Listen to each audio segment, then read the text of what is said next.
இன்றைய நற்செய்தி வாசகம் திருத்தூதர் மத்தேயு எழுதிய தூய நற்செய்தி நூலிலிருந்து வாசகம். அதிகாரம் 18, இறைவார்த்தைகள் 21 முதல் 35 முடிய. அக்காலத்தில் பேதுரு இயேசுவை அணுகி, ஆண்டவரே, என் சகோதர சகோதரிகள் ஒருவர் எனக்கு எதிராக பாவம் செய்து வந்தால் நான் எத்தனை முறை அவரை மன்னிக்க வேண்டும்? 7 முறை மட்டுமா என்று கேட்டார். அதற்கு இயேசு அவரிடம் கூறியது, 7 முறை மட்டுமல்ல, 70 தடவை 7 முறை என நான் உனக்கு சொல்கிறேன். விண்ணரசை பின்வரும் நிகழ்ச்சிக்கு ஒப்பிடலாம். ஓர் அரசர் தம் பணியாளரிடம் கணக்கு கேட்க விரும்பினார். அவர் கணக்கு பார்க்க தொடங்கிய போது தன்னிடம் 10,000 தாலந்து கடன்பட்ட ஒருவனை கொண்டு வந்தனர். அவன் பணத்தை திருப்பி கொடுக்க இயலாத நிலையில் இருந்தான்.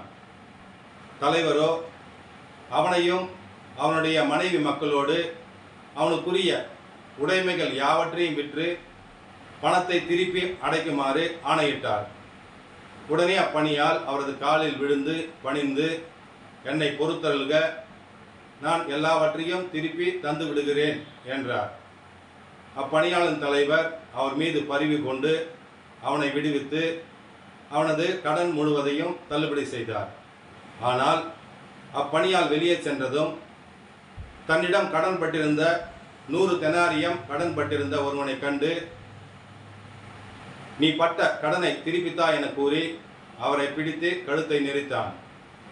உடனே அப்பணியால் அவரது காலில் விழுந்து, என்னை பொறுத்தருள்க, நான் திருப்பி கொடுத்து விடுகிறேன் என்று கெஞ்சி கேட்டார்.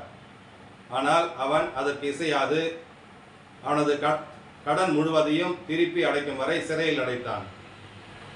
அவருடைய உடன் பணியாளர்கள் நடந்ததை கண்டு மிகவும் வருந்தி தலைவரிடம் போய் நடந்தவை எல்லாவற்றையும் விளக்கி கூறினார்கள்.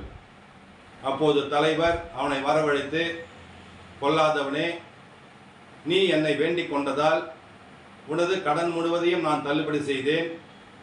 நான் உனக்கு இரக்கம் காட்டியது போல நீயும் உன் உடன் பணியாளருக்கு இரக்கம் காட்டியிருக்க வேண்டும் அல்லவா என்றார். அத்தலைவர் சினம் கொண்டவராய் அவனது கடன் முழுவதையும் திருப்பி அடைக்கும் வரை அவனை வதைப்போரிடம் ஒப்படைத்தார். உங்களுள் ஒவ்வொருவரும் தம் சகோதர சகோதரிகளை மனமாற மன்னிக்காவிட்டால் விண்ணுலகில் உள்ள என் தந்தையும் உங்களை மன்னிக்க மாட்டார் என்றார். ஆண்டவரின் அருள்வாக்கு. கிறிஸ்துவே உமக்கு புகழ்.